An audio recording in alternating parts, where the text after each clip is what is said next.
Are you tired of all this tech radiations?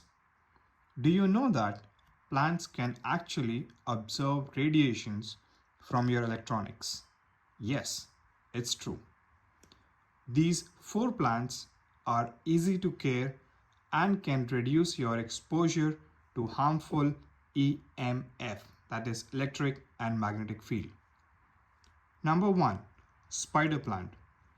This versatile plant not only adds a touch of greenery but also works as a natural air purifier and radiation absorber.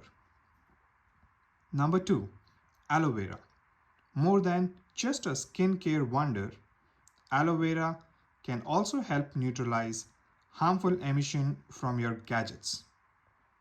Number 3, snake plant.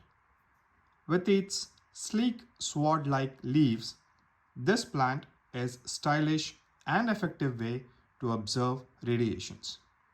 And number 4, cactus. This desert dweller not only adds a touch of wild but also acts as a natural EMF shield.